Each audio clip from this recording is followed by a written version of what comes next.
Hi ಎಲ್ಲರಿಗೂ and welcome back. ಕೇರಳದ ವಿಶೇಷ ತಿಂಡಿ ಪಾಲ್ಪುಟ್ಟು. ರೀಸೆಂಟಾಗಿ ನಾನು ಇದನ್ನು ಟ್ರೈ ಮಾಡಿದೆ, ತುಂಬ ಟೇಸ್ಟಿಯಾಗಿ ಬಂತು ಆ್ಯಂಡ್ ಅದಕ್ಕೆ ನಾನು ನಿಮ್ಮ ಜೊತೆ ಶೇರ್ ಮಾಡೋಣ ಅಂತ ಇಲ್ಲಿ ಶೇರ್ ಮಾಡ್ತಾಯಿದ್ದೀನಿ. ತುಂಬಾ ಈಸಿ, ಪುಟ್ಟು ಮೇಕರ್ ಇಲ್ಲದೆ ಕೂಡ ನೀವು ಇದನ್ನು ಮಾಡ್ಬೋದು. ಹೇಗೆ ಮಾಡೋದು ಬನ್ನಿ ನೋಡೋಣ. ಮೊದಲಿಗೆ ನಾನಿಲ್ಲಿ 1 ಕಪ್ ಪುಟ್ಟು ಪೌಡರ್ನ ತೊಗೊಂಡಿದ್ದೀನಿ. ಪುಟ್ಟು ಪೌಡರ್ ಇಲ್ಲದೆ ಕೂಡ ನೀವು ಪುಟ್ಟು ಮಾಡ್ಬೋದು, ಅದನ್ನು ನಾನು ಹಳೆ ವಿಡಿಯೋದಲ್ಲಿ ಶೇರ್ ಮಾಡಿದ್ದೀನಿ. ಇದಕ್ಕೆ ಒಂದು 3/4 ಕಪ್ಪಷ್ಟು ತೆಂಗಿನಕಾಯಿ ಹಾಲನ್ನ ಸೇರಿಸ್ಕೊಳ್ತಾ ಇದ್ದೀನಿ. ಸ್ವಲ್ಪನೇ ಸೇರಿಸ್ಕೊಳ್ಬೇಕು. ಒಂದು 1/4 ಚಮಚದಷ್ಟು ಉಪ್ಪನ್ನ ಕೂಡ ಸೇರಿಸ್ಕೊಂಡಿದ್ದೀನಿ.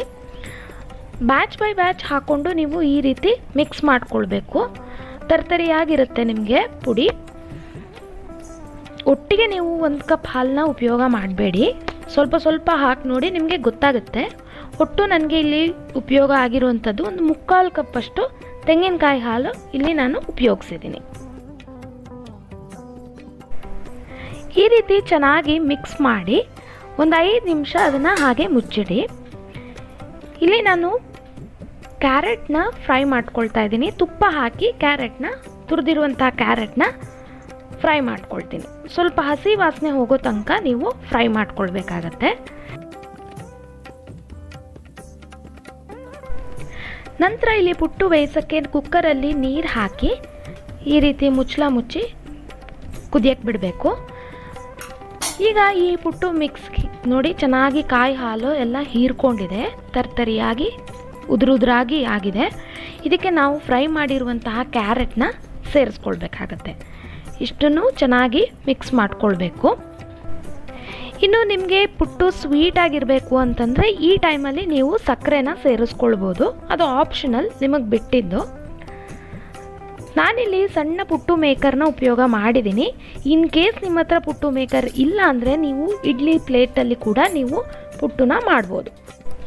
ನಂತರ ಇಲ್ಲಿ ನೀವು ಒಂದು ಲೇಯರ್ ಬೈ ಲೇಯರ್ ಆಗಿ ಹಾಕ್ಕೊಳ್ಬೇಕಾಗತ್ತೆ. ಒಂದು ಲೇಯರ್ ತೆಂಗಿನಕಾಯಿ ತುರಿ, ಮತ್ತೊಂದು ಲೇಯರ್ ಪುಟ್ಟು ಮಿಕ್ಸ್, ಮತ್ತು ಅಗೇನ್ ತೆಂಗಿನಕಾಯಿ ತುರಿ, ಮತ್ತು ಅಗೇನ್ ಪುಟ್ಟು ಮಿಕ್ಸ್. ಈ ಥರ ನಿಮಗೆ ಎಷ್ಟು ಲೇಯರ್ ಬೇಕೋ ಅಷ್ಟು ಲೇಯರ್ ನೀವು ಮಾಡ್ಕೊಳ್ಬೋದು.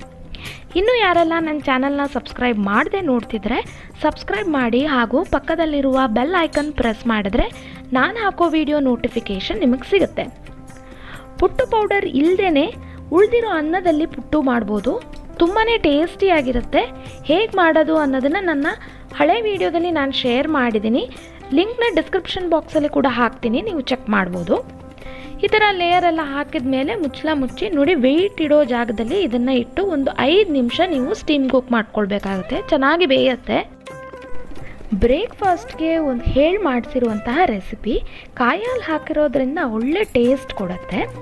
ಖಂಡಿತ ನೀವು ಈ ರೆಸಿಪಿನ ಟ್ರೈ ಮಾಡಲೇಬೇಕು. ಬಾಳೆಹಣ್ಣು ಅಥವಾ ಸಕ್ಕರೆ ಜೊತೆ ನೀವು ಇದನ್ನು ಸರ್ವ್ ಮಾಡ್ಬೋದು.